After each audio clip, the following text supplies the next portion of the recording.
Bismillah, Assalamualaikum warahmatullahi wabarakatuh. Alhamdulillah, salatu wassalamu ala rasulillah wa ala alihi wa ashabihi ajma'in, amma ba'd. Nah, aku semuanya, kaifa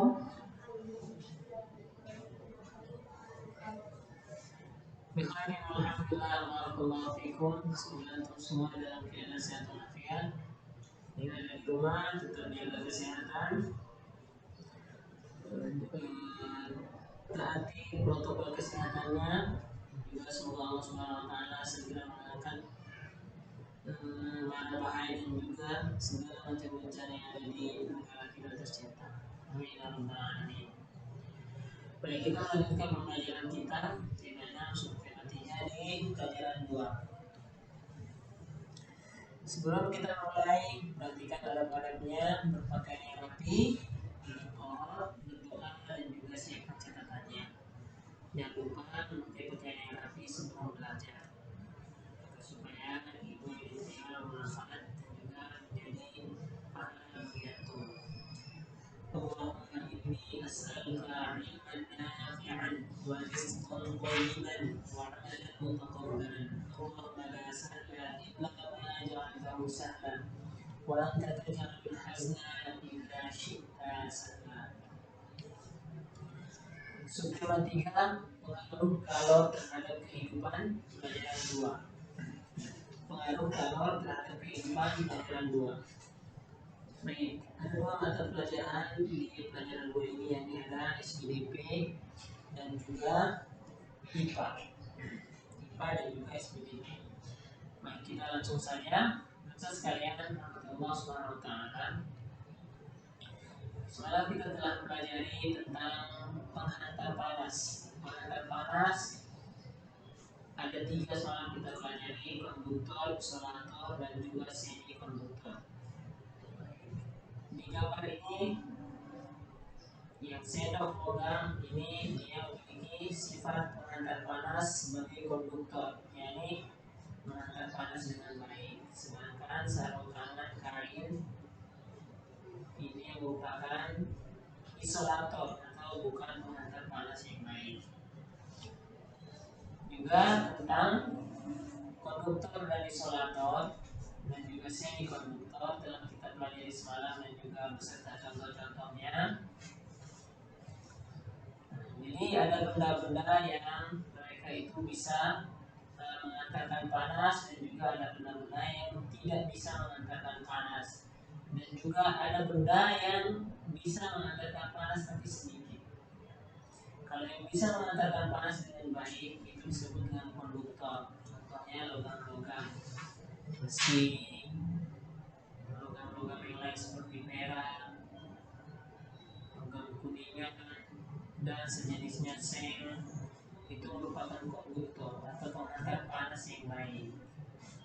Namun seperti kain, kayu, ini mereka ini merupakan isolator. Jadi kain, kayu ini mereka ini tidak dapat mengantar panas dengan baik.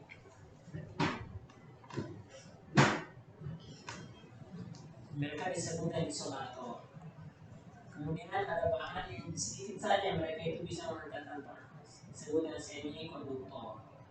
Seperti di alat elektronik, pada arus listrik, seperti pada charger handphone, atau dan juga alat elektronik lainnya. Baiklah sekalian, kemudian berbicara tentang konduktor dan isolator, tentu semua mungkin mengetahui benda ini ya. Kenapa ini? Termos. Antum bisa lihat di halaman 146. Halaman 146. Nah, usaha sekalian, sebelum kita pelajari tentang termos ini, kita pelajari dulu sejarahnya. Kapan termos ini pertama kali diciptakan?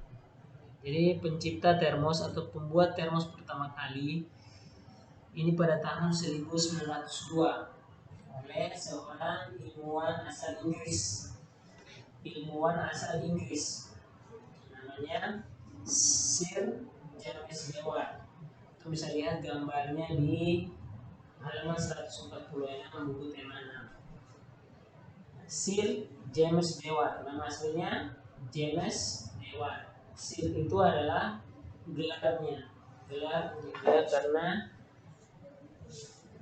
dia bisa menciptakan sesuatu, bisa menemukan atau kontribusinya, bantuannya dalam ilmu pengetahuan, sehingga ia digelari Sir James Dewar. Asal Inggris.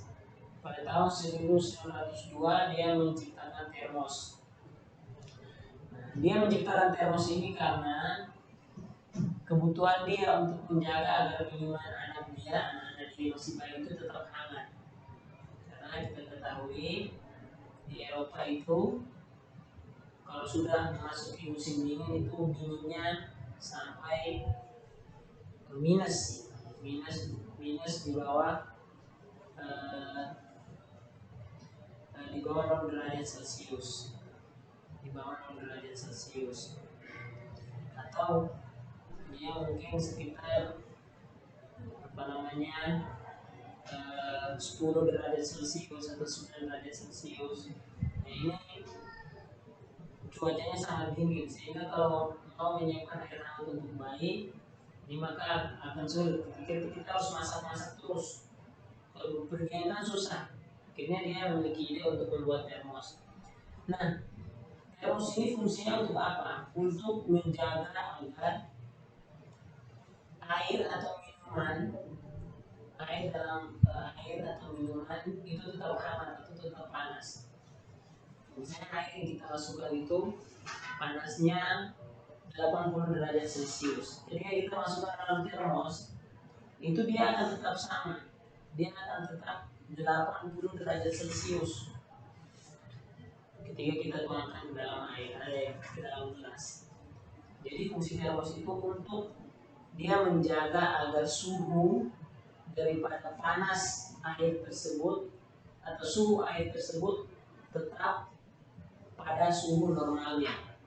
Jadi ketika kita panaskan air 80 derajat, kemudian kita masukkan dalam termos 80 derajat, itu dia akan tetap pada suhu tersebut. Mungkin dia menurun, tapi dia menurunnya bakalan sedikit, mungkin dari 80 ke 78 ke 77. Tapi dia akan tetap pada suhu tetapnya, tidak akan dia bisa tetap menjaga agar suhu air tersebut tetap pada suhu seharusnya. Itu fungsi termos, fungsinya untuk menghangatkan air. Jadi kemana-mana kita isi air aja di termos, jadi nggak perlu masak air lagi kalau bepergian. Ini bagus kalau ketika kita itu hendak pergi camping atau bepergian piknik di hari Ahad.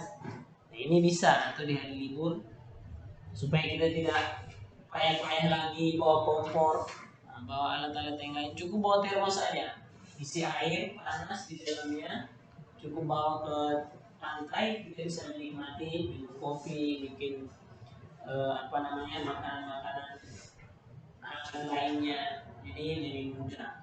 Ini merupakan inovasi yang diciptakan oleh Sir James Dewar asal Inggris pada tahun 1902. Jadi pada termos ini ada beberapa bagian pada termos. Ini termos ini kenapa dia bisa tetap hangat airnya? Karena dalam termos ini dia ditutup menggunakan kaca, menggunakan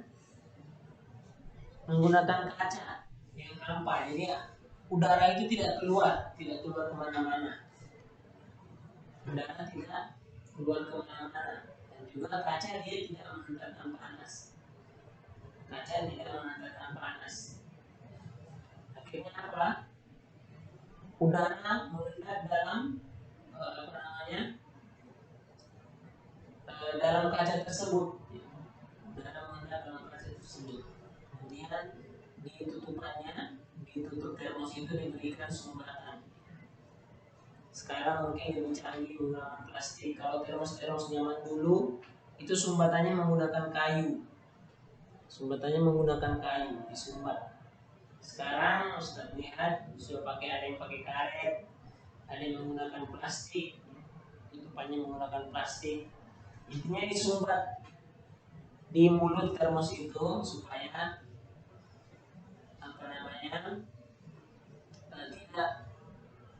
panasnya itu tidak keluar, dan juga di dalam termos itu terdapat ruang hampa. Ruang hampa ini ya fungsinya untuk menjaga udaranya supaya tidak menyebar ke luar termos, sehingga air di dalam termos itu tetap hangat. Juga di bawahnya dikasih dinding pelindung, kemudian di bawahnya dikasih karet penahan supaya kacanya tidak pecah. Makanya termos itu dia tidak boleh terbentur. Kalau dia terbentur sekali saja atau jatuh, langsung rusak. Kalau kacanya sudah pecah ya nggak fungsi lagi, nggak bisa lagi dia memanaskan air, atau tidak bisa lagi dia menjaga hangat atau suhu daripada air tersebut. Nah, kemudian Ustaz sekalian, kita masuk di pelajaran berikutnya, yakni tentang gambar cerita. Gambar cerita. Kita pernah pelajari di tema 1, tema 2. Tema-tema terdahulu kita sudah pernah pelajari tentang gambar cerita. Nah, masih ingat antum, gambar cerita itu adalah gambar yang menceritakan suatu adegan atau peristiwa. Gambar cerita adalah gambar yang menceritakan suatu adegan atau peristiwa. Jadi suatu peristiwa itu dijelaskan melalui gambar, supaya lebih menarik perhatian dan tidak perlu banyak teks. Cukup dengan sebuah gambar itu sudah biasanya sudah bisa menjelaskan seluruh isi cerita tersebut. Nah, fungsi gambar cerita antara lain, yang pertama memperjelas alur atau isi cerita. Kemudian yang kedua memperjelas isi pesan tersebut. Kemudian promosi suatu barang, dalam mempromosikan suatu barang. Kemudian menarik perhatian, menambah nilai artistik atau keindahan. Biasanya kalau ada gambar, orang lebih tertarik. Orang malas baca, kebanyakan tulis orang malas baca. Orang lebih sukanya dikasih gambar. Jadi, lihat gambar ini cukup. Jadi tidak perlu dia baca, dia sudah bisa paham isi cerita tersebut. Kemudian sarana untuk mengungkapkan perasaan penggambarnya. Terakhir, sarana untuk mengungkapkan perasaan penggambarnya. Jadi itu dia fungsi-fungsi daripada gambar cerita. Intinya gambar cerita itu dia untuk menggambarkan suatu adegan atau peristiwa, memperjelas, kemudian menarik perhatian, ini juga bisa menambah keindahan. Makanya kenapa antum, umur antum atau anak-anak kecil itu mereka lebih suka melihat membaca komik. Orang hobinya membaca komik karena itu dia tidak payah terlalu banyak membaca itunya. Yang penting dia lihat gambarnya menarik, suka dia. Dan itu fungsi daripada gambar cerita. Nah, gambar cerita sering juga ditemukan dalam buku cerita. Contohnya seperti komik atau buku-buku, atau kalau antum punya komik-komik sahabat, komik-komik para nabi, itu banyak. Buku-buku anak-anak, buku cerita untuk anak-anak itu kebanyakan dijelaskan dengan gambar, dijelaskan dalam gambar cerita. Kemudian majalah atau buku-buku pelajaran kita, buku tematik kita ini kan banyak gambar. Ini fungsinya untuk itu, untuk menarik perhatian dan juga untuk memperjelas isi daripada suatu penjelasan. Nah, poster dan brosur juga sering disertai gambar cerita agar menarik. Iklan-iklan, papan-papan iklan sering kita temui di pinggir jalan. Itu biasanya gambarnya banyak, tulisannya sedikit. Atau gambarnya besar, tulisannya nggak banyak, tapi gambarnya dibuat sedemikian rupa. Poster-poster iklan yang sering kita jumpai di pinggir jalan. Kemudian petunjuk cara penggunaan barang pun sering dilengkapi dengan gambar cerita untuk membantu pengguna menggunakannya. Kalau misalnya kita beli-beli barang-barang, misalnya antum kalau pernah beli Lego, misalnya Lego Lego Ninjago. Lego Ninjago tahu ya, atau Lego Avengers, atau Lego itulah. Kalau antum pernah beli itu, pasti antum bakalan dikasih buku petunjuk. Pernah beli nggak? Ada buku petunjuknya kan? Nanti dikasih buku petunjuknya. Di buku petunjuknya itu dikasih gambar untuk cara menyusun Legonya agar menjadi Hulk misalnya, atau susun gambar ini supaya menjadi Ninjago putih. Misalnya antum beli Ninjago putih, awalnya masih berantakan. Antum dikasih petunjuk supaya antum nyusun sampai sempurna, sampai dia berbentuk. Nah, itu dijelaskan dengan gambar cerita. Jadi gambar cerita itu kita jumpai di hari-hari kita jumpai terus di banyak contoh. Itu yang Ustaz sekalian, fungsi gambar cerita dan juga contoh-contohnya pada kehidupan sehari-hari kita, hal yang ada di kehidupan sehari-hari kita. Oh, Masya Allah, sudah habis materi kita untuk pagi ini. Tuh, Ustaz harap antum dan Ustaz sekalian ikuti materi itu sampai selesai. Jangan setengah-setengah ya. Jangan buka materi cari tugasnya. Ya. Ikuti materi itu dari awal hingga selesai. Oke. Baik, tugas untuk hari ini Ustaz sekalian, kerjakan halaman 151. Halaman 151. Ya. Nah, ini dia tugasnya ini. Di situ ada dua benda, pada dua tempat. Antum, kalau untuk sekolah ya antum ingat-ingat aja lah, ingat-ingat alat-alat di sekolah. Untuk di rumah ya pasti antum lihat-lihat alat-alat di rumah antum. Nah, antum tulis, gak usah banyak-banyak, cukup 3 saja. Alat di sekolah 3, benda atau alat di rumah 3. Misalnya antum tulis di sini pertama meja kayu. Meja nggak bisa, harus mejanya jelas. Meja kayu atau meja besi harus jelas. Meja kayu atau meja besi. Sifat hantarannya apa? Sifat hantarannya misalnya konduktor, karena meja besi. Sifat hantarannya konduktor. Kegunaan dari meja besi itu apa? Untuk belajar atau meletakkan buku. Bukan untuk duduk ya. Duduk itu di kursi. Kegunaannya untuk meletakkan buku tulis di atasnya. Antum cari contoh-contoh yang lain. Benda atau alat. Misalnya di kelas itu ada sapu. Sapu itu sifat antaranya apa? Konduktor kah? Isolator kah? Atau semikonduktor? Di rumah juga. Di rumah mungkin antum jumpa kain lap. Kain lap yang dipakai dipakai antum di dapur. Namanya kain lap. Sifat hantaran, apa sifat hantaran kain lap? Isolator. Kegunaan kain lap apa? Untuk membersihkan atau untuk mengelap kotoran yang ada kotoran minyak atau kotoran makanan yang di dapur. Tuh. Jadi antum kerjakan seperti itu.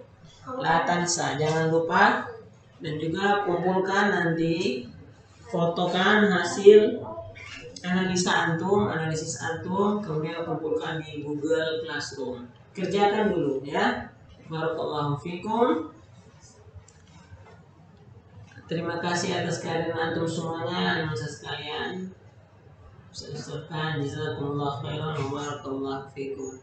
Sallallahu wasallam ala nabiyina Muhammadin wa ala alihi wa sahbihi ajma'in.